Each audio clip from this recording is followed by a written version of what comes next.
JCB, কারণ ওই সাইডটা যে দেখতে পাচ্ছ ওই সাইডে ওখানে একটা ভালো রাস্তা আছে যেখানে জেসিবিটা আছে, তো ওইখান দিয়ে গাড়ি আছে, গাড়ি ওখান দিয়ে চলাচল করতে পারে, বাট আমরা অফ রোডিং করেছি তো তো আমরা এইখান থেকে উঠেছি।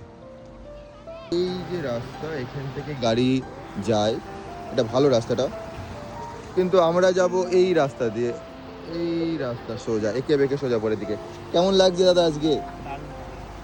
আজকে সকালটা তার খুব কিন্তু ঠান্ডা নেই একদম। এটা নিচে তো, এখানে তোমার হাইটটা অনেক কম। হ্যাঁ, হাইটটা অনেকটা কম। আমি তো কিছু পরিনি, শুধু ওই একটা গেঞ্জি পরে এসেছি আচ্ছা, নিচ থেকে।